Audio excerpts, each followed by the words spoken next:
दूसरी तरफ हम देखते हैं कि ज़ाविया ने फरस से अपनी एंशिएंट सीक्रेट की को निकालते हुए यहाँ एक टेलीपोर्टेशन पोर्टल ओपन कर दिया था, जिस पोर्टल का इस्तेमाल करते हुए ये लोग एक बार फिर से उसे पुराने डिमर फॉरेस्ट में पहुंच जाते हैं। जहाँ आते हुए लिंदोंग अपनी एंशिएंट सीक्रेट की तरफ देखते हुए कह रहा था कि शायद मैं इसका इस्तेमाल करते हुए हर उस जगह में टेलीपोर्ट करके जा सकता हूँ जहाँ पर एक बार मैं पहले भी गया हूँ। जो सुनकर मिस्टर डाओ भी फरस से बाहर आकर लिंदोंग से कहता है कि हाँ, अगर ये बात सच है तो ये ट्रेजर तो हमारे काफी सारा काम आएगा। अब चलो चलकर जल्दी से उस ग्राउंड टाइगर को ढूंढते हैं, जिस पर लिंदोंग भी एग्री हो गया था और ये दोनों ही उड़ते हुए तीसी के साथ उस ग्राउंड टाइगर को ढूंढने के लिए निकल पड़े। जहाँ कुछ देर तक ये लोग डिमोनिक फॉरेस्ट में इसी तरह से भटकते रहे। मिस्टर डाओ अपनी नोज का इस्तेमाल करते उस ग्राउंड टाइगर को सेंस करने की कोशिश कर रहा था। साथ ही साथ लिंदोंग वहाँ जंगल में बिछाए हुए निशानों को भी फॉलो करते हुए उस ग्राउंड टाइगर के काफी सारा करीब आ जाता है, लेकिन साथ ही साथ लिंदोंग को देखने को मिला कि उस ग्राउंड टाइगर का पैर काफी सारा बड़ा था। यकीनन ये ग्राउंड टाइगर पावरफुल भी बहुत होगा, इसलिए वो मिस्टर डाओ से कहता है कि शायद इस ग्राउंड टाइगर से निपटना थोड़ा सा डिफिकल्ट हो सकता है। लिंदोंग और मिस्टर डाओ यहाँ पर जब इसी तरह की बातें कर रही थी तभी अचानक उन लोगों को जंगल में से किसी बीस्ट की आवाज सुनाई थी, जो आवाज यकीनन उसी ग्राउंड टाइगर की थी। इसलिए हम देखते हैं कि लिंदोंग फरस से अपने बॉस पेयर को निकालकर फाइट करने के लिए तैयार हो चुका था। इवन कि मिस्टर डाओ भी फरस से चौकन्ना हो जाता है। ये लोग चौकन्ना होकर चारों तरफ नजर रख रहे थे कि पता नहीं आखिर वो ग्राउंड टाइगर की साइड से हमला करेगा। दूसरी तरफ वो ग्राउंड टाइगर भी काफी ज्यादा खतरनाक था। हम देखते हैं कि वो मौका पाकर अचानक से लिंदोंग पर पीठ पीछे हमला कर देता है, लेकिन चूंकि लिंदोंग के सेंसेस काफी ज्यादा शार्प थे इसलिए वो पहले ही उसे महसूस करते हुए फौरन अपने बॉस पेयर का इस्तेमाल करके उसके अटैक को ब्लॉक करते उसे फरस से पीछे की तरफ धकेल चुका। जहाँ इन्हें देखने को मिलता है कि वो ग्राउंड टाइगर पता नहीं क्यों लेकिन काफी सारा गुस्से में था। दूसरी तरफ मिस्टर डाओ भी लिंदोंग को बताता है कि मैंने बिल्कुल भी नहीं सोचा था कि ये ग्राउंड टाइगर एक आर्ट स्प्लिटिंग लेवल का बीस्ट होगा, इसलिए लिंदोंग इस ग्राउंड टाइगर के साथ फाइट करते हुए जरा संभल कर रहना, ये भी उस आदमी शीजुआन जैसा ही पावरफुल होगा। जो सुनकर दूसरी तरफ लिंदोंग भी पूरी तरीके से सीरियस हो चुका था। तभी अचानक हम देखते हैं कि ये ग्राउंड टाइगर तेजी के साथ लिंदोंग की तरफ बढ़ने लगता है, जो देखकर लिंदोंग ने इस पर अपने बोन्स फेयर का इस्तेमाल करते हुए कुछ स्लैश अटैक्स लगाने की कोशिश करी, लेकिन वो हर एक स्लैश अटैक को डॉज करते हुए तेजी के साथ लिंदोंग पर झपट पड़ा। लिंदोंग भी दूसरी तरफ अपनी स्ट्रेंथ को उसके साथ मैच करने के लिए फौरन से अपनी डिमोनिक ट्रांसफॉर्मेशन टेक्निक को एक्टिवेट कर लेता है, जिसकी वजह से वो इस ग्राउंड टाइगर की स्ट्रेंथ को मैच कर पाया, जो कि साथ ही साथ लिंदोंग उसे पैरों से पकड़कर उठाकर पीछे भी फेंक देता है। इसके बाद इससे पहले कि लिंदोंग आगे बढ़कर उसे पंच कर पाता तभी अचानक उस ग्राउंड बीस्ट ने भी एक पावरफुल अटैक चलते हुए फौरन से लिंदोंग की डिमोनिक ट्रांसफॉर्मेशन टेक्निक को खत्म कर दिया, क्योंकि साथ ही साथ उस ग्राउंड टाइगर में ये एबिलिटी थी कि वो जमीन को कंट्रोल कर सकता है। इस वजह से हम देखते हैं कि उसने जमीन से स्पाइक निकालते हुए लिंदोंग पर अटैक्स करना शुरू कर दिए। जो स्पाइक अटैक्स इतने ज्यादा और तेजी से जमीन से बाहर आ रहे थे कि लिंदोंग को मजबूरन अपनी शैडो डांसिंग टेक्निक का इस्तेमाल करते हुए तेजी से भागते हुए डॉज करना पड़ा। फिर सिर्फ डॉज करने से लिंदोंग नहीं जीत सकता और ज़ावियर के लिए उसकी जीतना भी इम्पोर्टेंट है, इसलिए हम देखते हैं कि लिंदोंग का गुस्सा धीरे धीरे बढ़ने लगा और वो तेजी के साथ उस ग्राउंड टाइगर की तरफ बढ़ते हुए फौरन से अपने गोस्ट पपेट को बाहर निकाल लेता है, जिस वजह से अब एक साइड से यहाँ वो गोस्ट पपेट इस ग्राउंड टाइगर पर हमला कर रहा था, जबकि दूसरी तरफ से लिंदोंग ग्राउंड टाइगर बेचारा भी इसी वजह से समझ नहीं पा रहा था कि आखिर वो अपना ध्यान किस पर दे, क्योंकि जब वो एक की तरफ देखता है तो पीछे की तरफ से उस मौके का फायदा उठाकर दूसरा उस पर हमला कर देता था।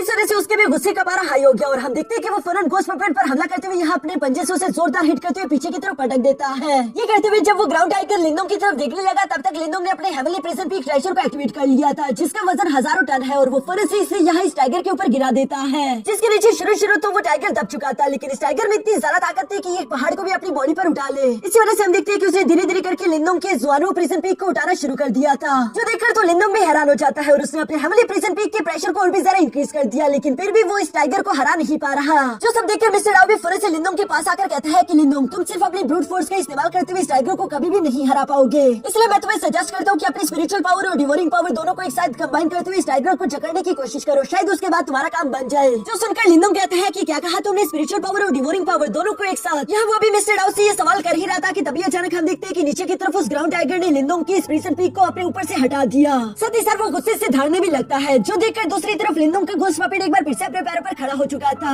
और वो आगे की तरफ बढ़ते हुए अपने लेजर बीम्स का इस्तेमाल करके इस ग्राउंड टाइगर पर हमला करना शुरू कर देता है, जिसकी वजह से ग्राउंड टाइगर इस गोस्ट पपेट के साथ कुछ देर के लिए बिजी हो गया। ऊपर की तरफ लिंदोंग यहाँ पर मिस्टर डाओ के कहे मुताबिक बिल्कुल ऐसे कर रहा था, जहाँ पर वो अपनी स्पिरिचुअल पावर और डिवोरिंग पावर दोनों को एक साथ कंबाइन करने की कोशिश करता है, लेकिन वही पास में मुझे मिस्टर डाओ ये सब देखते हुए कह रहा था कि गोस्ट पपेट ज्यादा देर तक इस ग्राउंड टाइगर को रोककर नहीं रख पाएगा, लगता है कि मुझे भी इसका ध्यान भटकाने के लिए कुछ न कुछ करना होगा। जो कहते हैं मिस्टर डाओ लिंदोंग को पीछे छोड़कर फिर से आगे की तरफ बढ़ चला। दूसरी तरफ ग्राउंड टाइगर भी गोस्ट पपेट को हराने के बाद उसे अपने पंजे के नीचे दबाकर अपने मुंह में एनर्जी अटैक रेडी करना शुरू कर देता है, लेकिन मिस्टर डाओ ने वक्त रहते फिर से उसके मुंह पर हमला करते उसे डिस्टर्ब कर दिया था, जबकि गोस्ट पपेट भी उसे पंच करके पीछे हटा चुका। तभी अचानक वो ग्राउंड टाइगर देखता है कि उस पर ये हमला मिस्टर डाओ ने किया था, जो कि अपने ट्राइबल स्किल को एक्टिवेट करके उसके सामने खड़ा है और वो यहाँ पर गुस्सा होते हुए कह रहा था कि मेरे जैसे सेलेस्टियल बीस्ट के सामने आखिर तुम्हारी बदतमीजी करने की हिम्मत कैसे हुई। यहाँ अपने सामने सेलेस्टियल बीस्ट को देखकर वो ग्राउंड टाइगर भी थोड़ा सा परेशान हो जाता है। तभी अचानक उसने देखा कि ऊपर की तरफ से लिंदोंग का अटैक भी पूरी तरीके से तैयार हो चुका है, जिसे लिंदोंग ने डिवोरिंग थंडर क्लॉ का नाम दिया और वो इसका इस्तेमाल करते हुए तेजी के साथ आकर इस ग्राउंड टाइगर पर हमला कर चुका। लिंदोंग के इस डिवोरिंग थंडर क्लॉ का प्रेशर काफी ज्यादा डेंजरस था, जबकि साथ ही साथ आसमान से यहाँ पर कई सारी बिजलियां उस ग्राउंड टाइगर पर भी आकर गिर गई। सिर्फ यही नहीं बल्कि उसके नीचे एक फॉर्मेशन भी बन चुकी थी, जो कि उसे अपने पैरों पर खड़े होने नहीं दे रही, यानी कि वो बुरी तरीके से झगड़ा चाह चुका था, जबकि साथ ही साथ उसकी एनर्जी भी धीरे धीरे करके कम हो रही है। यहाँ वो चाकर भी कोशिश करने के बावजूद भी अपने पैर पर खड़ा नहीं हो पा रहा था। इसके बाद हम देखते हैं कि लिंदोंग मिस्टर डाउ के पास आकर कहता है कि मैं तुम्हारा शुक्रिया अदा करना चाहता हूँ इस न्यू स्पेशल टेक्निक के लिए, क्योंकि मैंने बिल्कुल भी एक्सपेक्ट नहीं किया था कि मैं अपनी मेंटल पावर और डिवोरिंग पावर दोनों को कंबाइन करके इस तरह की कोई भी टेक्निक क्रिएट कर पाऊंगा। जो सुनकर वहीं पर मौजूद मिस्टर डाउ भी मुस्कुराकर जवाब देते हुए कहता है कि अभी तो ये कुछ भी नहीं, तुम्हें और भी बहुत कुछ सीखना बाकी है।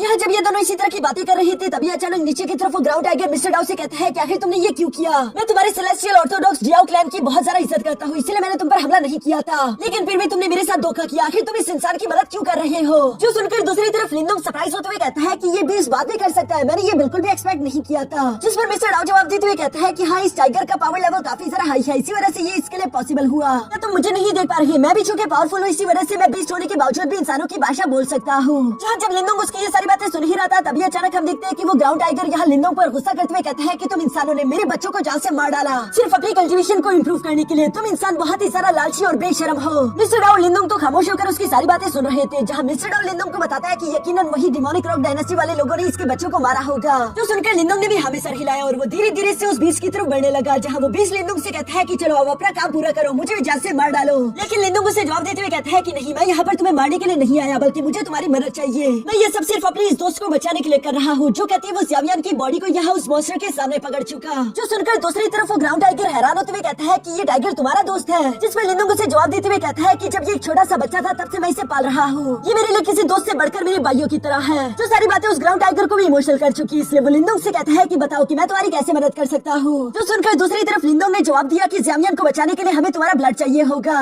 जो सुनकर वो ग्राउंड टाइगर जवाब देते हुए कहता है कि ठीक है, लेकिन उससे पहले मुझे ज़्यावियान का ब्लड लाइन चेक करने दो कि मेरा ब्लड उसके लिए सही भी है या नहीं। लिंदोंग भी उसकी ये बात सुनकर उसे आजाद करते हुए कहता है कि ये ज़्यावियान को बचाने के लिए बहुत इंपॉर्टेंट है, इसलिए प्लीज मुझे निराश मत करना। दूसरी तरफ हम देखते हैं कि वो ग्राउंड टाइगर भी खड़ा होकर यहाँ ज़्यावियान की बॉडी को सूंघते हुए कहता है कि शायद तुमने इसका बहुत अच्छे से ख्याल रखा है, यही वजह है कि ये टाइगर इतना ज्यादा पावरफुल हो पाया। लगता है कि इसके ब्लड के साथ तुमने और भी कई सारे ब्लड लाइन को फ्यूज किया है। जो सारी बातें सुनकर दूसरी तरफ लिंदोंग सवाल करते हुए पूछता है तो बताओ क्या तुम मेरे दोस्त को बचा सकते हो? जो सुनकर वो बीच जवाब देते हुए कहता है कि हाँ बिल्कुल, लेकिन एक प्रॉब्लम है, अभी हाल ही में मेरा निर्वाणा ट्राइबोल्यूशन हुआ था जिस वजह से मुझे डिमोनिक टाइगर क्लैन की ब्लेसिंग मिली और मुझे नहीं पता कि ये छोटा सा टाइगर क्या इतनी पावर को झेल भी पाएगा या नहीं। जो सारी बातें सुनकर दूसरी तरफ मिस्टर डाउ कहता है कि इसका मतलब अब तुम डिमोनिक टाइगर क्लैन का एक हिस्सा हो जो कि टॉप 3 बीच ब्लड लाइन में से एक है। दूसरी तरफ लिंदोंग को तो कुछ भी समझ नहीं आ रहा था, इसलिए वो मिस्टर डाउ से सवाल करते हुए पूछता है कि आखिर ये सब है क्या? जिस पर मिस्टर डाउ उसे सिंबल करके बताता है कि असल में इस ग्राउंड टाइगर की बॉडी में इस वक्त डिमोनिक टाइगर क्लैन का ब्लड लाइन मौजूद है, यानी कि अगर इसका ब्लड हमारे ज़्यावियान ने अब्सॉर्ब करके पूरी तरीके से रिफाइन कर लिया तो इसकी वजह से ना तो सिर्फ उसकी इंजरीज हील होगी जबकि साथ ही साथ वो निर्वाणा रेल में भी ब्रेक थ्रू कर सकता है। ये बिल्कुल ऐसे ही होगा जैसे कि ज़्यावियान को एक नया जन्म मिल चुका हो।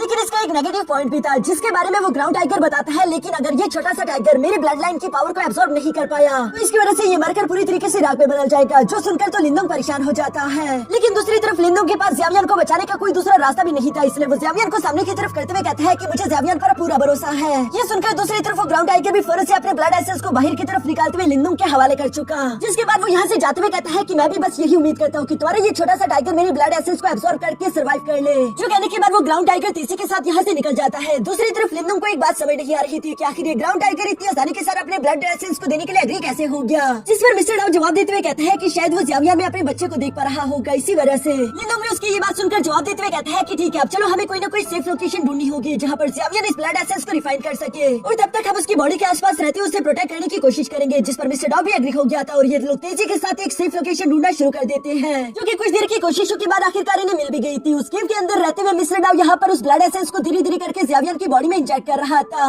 जिस वजह से तो ज़्यावियान को बहुत ही ज्यादा तकलीफ हो रही थी। इसलिए मिस्टर डाउ लिंदोंग से सवाल करते हुए कहता है कि क्या हम इस प्रोसेस को कंटिन्यू रखें, क्योंकि मुझे डर है कि इस स्टूपिड टाइगर की फिजिक इतनी ज्यादा स्ट्रॉन्ग नहीं कि वो इस ब्लड एसेंस को एब्सॉर्ब करके रिफाइन कर सके। ये ऐसा ना हो कि ज़्यावियान की जान चली जाए। लेकिन दूसरी तरफ लिंदोंग को ज़्यावियान पर पूरा भरोसा था। वो मिस्टर डाउ को जवाब देते हुए कहता है कि ज़्यावियान ने हमारे साथ यान डायनेस्टी को पूरी तरीके से एक्सप्लोर किया और इस रास्ते में उसे बहुत अच्छा एक्सपीरियंस मिला है। मैं जानता हूँ कि ज़्यावियान इस मुश्किल को भी पार कर लेगा, इसलिए हम देखते हैं कि मिस्टर डाउ ने सारा के सारा ब्लड उसकी बॉडी में इंजेक्ट कर दिया था। साथ ही साथ वो इसे रिफाइन करने में ज़्यावियान की मदद भी कर रहा है। तभी अचानक सीन शिफ्ट होकर दूसरी तरफ यहाँ डिमोनिक रॉक डायनेस्टी के वॉरियर पर आ गया, जो कि शिजुआन की उसी कर्ज की वजह से यहाँ ज़्यावियान और उसके दोस्तों की लोकेशन ढूंढकर बाहर पहुंच चुके थे। जहाँ पहुंचते हुए शिजुआन काफी ज्यादा सीरियस मूड में कहता है कि तुम लोगों ने ये सोच भी कैसे लिया था कि तुम लोग मुझसे बचकर निकल जाओगे, अब तुम लोगों की मौत तुम्हारे सर पर है। इस बार चाहे कुछ भी हो जाए मैं तुम लोगों को भागने नहीं दूंगा। और यहाँ इसी सीन के साथ हमारा ये एपिसोड यहीं पर खत्म हो जाता है।